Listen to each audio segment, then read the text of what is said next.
Hey guys, welcome to Bastian time. I'm your host Bastian. Let's get straight on to some Zelda news. First of all, there was an interesting interview that I talked about in the previous episode from Mr. Aonuma, and he revealed a lot of interesting tidbits about A Link Between Worlds. Well, he also has some interesting things to say about Wind Waker HD and Zelda Wii U.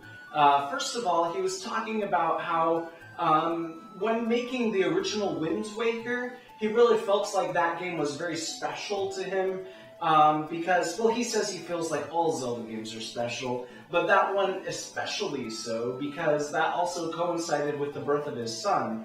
So he sort of felt kind of like the King of Hyrule, sort of being the father figure towards Link and Zelda, and that's sort of why he put a lot of that kind of stuff in the Wind Waker. Now we know.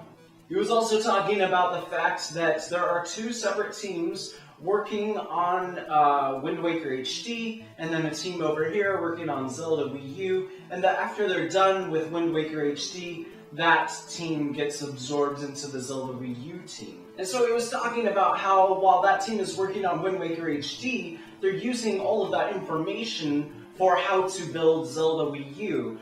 Things like designing the engine to work the best as it possibly can on the Wii U and so on and so forth. And so it's kind of reassuring to know that they're using whatever information, whatever design tools they're building for Wind Waker HD to use over on Zelda Wii U. Of course, Zelda Wii U will probably be absolutely nothing like Wind Waker HD, but that learning process will carry over.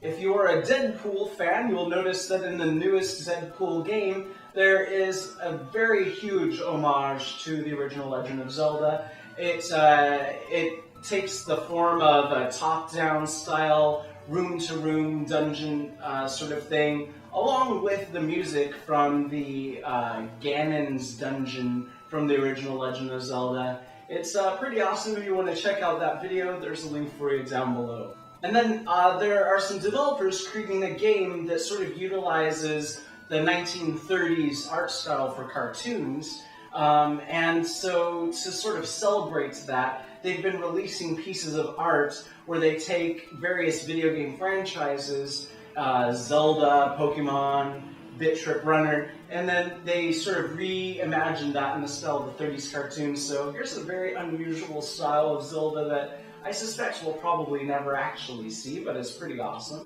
And then our final story comes from Mr. Miyamoto, and in an interview, they were asking him, how is Zelda Wii U coming along? And Mr. Miyamoto says, very well, they almost showed it at E3, but decided not to, but that it is coming along very concretely.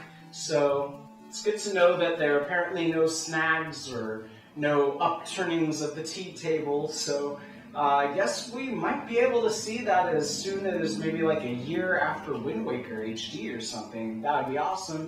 Anyways, that's it for this episode of Zelda News. See you guys tomorrow for Nintendo News. Bye, guys.